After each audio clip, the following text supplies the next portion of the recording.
Hello everyone, welcome to the support series of EWM Coach channel. In this video, we are going to discuss about the how to cancel a distributed delivery that is stuck in the queue. So in every support project, there will be a situation where every person will get this error message once in a lifetime.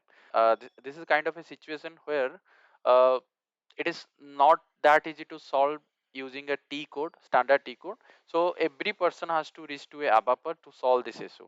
But in this session, I will show you how to solve this issue without reaching to a ABAPer, even if you are a functional consultant. And then uh, I will also explain why the delivery that is stuck in a queue in the first place, and if such situation occurred, how we can solve this. So let me go to the next slide. So generally, if you are aware of from the EWM point of view, every time we are generating a delivery, we are creating against any predecessor data like the sales order, whether it is a purchase order. So in generic, like whether it is an inbound delivery or outbound delivery, the moment it will create and the moment when we save the delivery from S4 side, that is quickly distribute into the EWM side. Okay, but there are some situations like if the input data in the delivery or the input data in the sales order or the purchase order or whatever the predecessor data is wrong, then the delivery will create with wrong input data, and it will not simply replicate into the EWM side. It will stock in the interface, in the queue interface with the error message. So what we need to do is we need to check the queue, we need to identify the error message, why the queue got stuck, by going to the queue details, and then we need to clear the delivery and we need to correct the predecessor data, like the purchase order details and the sales order details. Then we need to create a new delivery.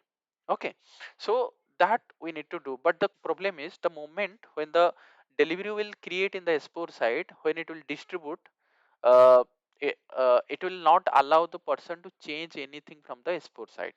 So that is the point where users gonna stock, because they cannot change from S4 side. Even if they want to delete, they can't delete it. And this delivery never is to EWM because it is stuck in the queue. So it is like they can't do anything from S4 side as well as EWM side. So in this situation, the T codes we can't use. For this reason, we need a help of a specific function model where we are going to change the distribution status of the delivery, and we can modify this delivery later onwards. Okay, so let me go to the system. I will show one example, and later we will see how we can fix it. Okay, yeah. So here I am in SAP screen. So I have already created a delivery. Let me show you that. But better I should go with the SMQ2 transaction where we can see the queues which are stuck in the system. Okay, and I'll click on execute. This is my delivery number. So here you can see this is my delivery which I created, and you can see it is stuck in a queue. So you can see the status is in red, and it is stuck in queue. So if I double click on this, you can see this is my error message, and it is saying the shipping point location for a shipping point 30, no shipping point location found. So basically whatever shipping point we used to create this delivery, that is actually wrong. That's why uh, system created this delivery with the wrong input values, and it just stuck in the error message. Okay, so the next thing is, let me show you delivery.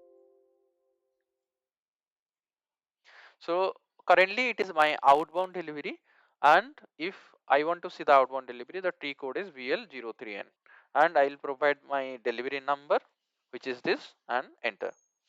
So here you can see this is the delivery, and currently it is showing delivery was distributed, therefore display only. So now let's say we created the delivery, distributed and stock in the queue, but we want to delete this delivery so that we can correct the predecessor data like the sales order, the shipping point value we need to change, and later we want to create a new delivery. But system will not allow you to go to the change mode of this delivery. Okay, because it is a EWM managed delivery. And if I ask a EWM consultant to delete this delivery, because this delivery has not reached to EWM side, it is stock, we cannot even see this delivery in this transaction as well. So if I go to the transaction slash n slash SCWM PRDO and try to enter this delivery, you can see nothing is coming because it is stock in queue. So in this situation we are kind of stock at the moment, and we cannot just delete the delivery. Why we can't delete this delivery? So every time when a EWM side delivery is created, it is distributed, so the status you can see is coming as B, distributed. So somehow we need to reverse this status to A, and then system will allow you to go to this change mode. So how we can do this?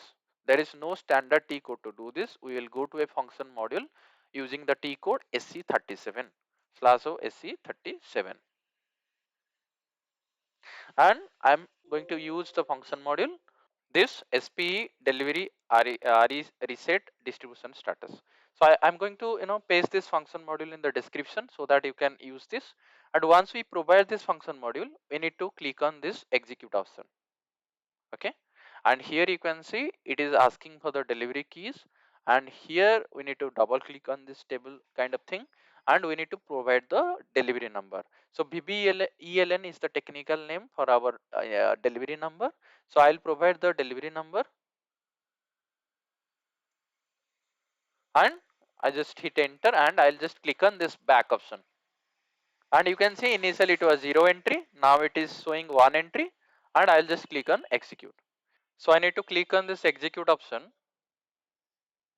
So here you can see the reset return is successful and reset is successful as well. And while selecting this while providing the delivery number, if I go back one step again, so you can see this field we can modify the new distribution status. So either we can keep this as D, which means planned for distribution, or we can keep it as A means relevant. So there are two options where system will allow us to do the changes in the delivery. So we did it for D, so let us check the delivery, the distribution status. Okay, so initially it was B, and if I go back and refresh it and enter into again, so you can see it is changed to D, because the distribution status, new distribution status we maintain there D. If you keep it for A, it will change to A. Okay, so A for relevant and D for plan for distribution. So now what you can see, you can able to see this delivery is allowing us to do the changes, and now we can do the delivery change. Okay, and I can go back one step so that you can see I can I can delete this delivery. Initially it was grayed out this field. So now I simply just click on this delete option and I click on yes, so that system just deleted this delivery. And the after this we need to clean up this queue, because now that this delivery is deleted, and we don't require this queue anymore, because anyhow there will be a new delivery after the correction from the sales order or purchase order. So in that case we don't require this queue. So in this case we can either delete this queue or we can archive this queue. So again, if you are archiving, it will be going to your SMQ3 transaction, and later you can delete it. Generally in support what we are doing, we are not deleting a queue, any queue we are not deleting, we are archiving queues, and after 1 year we are going to the SMQ3 transaction where we are selecting all the queues which are older and we are deleting it, because sometimes for analysis purpose we require those queues, and sometimes we need to restore these queues. So it is a best practice not to delete, because yes, deletion is simple, if you delete you cannot restore it, but how to archive it? So you need to double click on the queue and simply select the line and click on save LUW, so that the queue will enter into your SMQ3 transaction. So if I go to a slash in SMQ3, we can able to see there the restored queues. Okay, and it was our delivery number, you can see. I'll go back on step, and here it is recorded. So if you want to restore, then you can simply click on this restore option, so that it will again go back to your SMQ2 transaction. So currently I'm explaining these things in S4 HANA embedded 2022 version on premises, and So whatever I'm saying, it is strict to this embedded system only. Okay, and thank you for watching this video. Maybe I hope this video is helpful for those who are encountering such situations. And please let me know your queries through comment section. And I will bring another session where we will see how to modify the tables in SAP. Till that point, thank you. We'll meet again. Bye.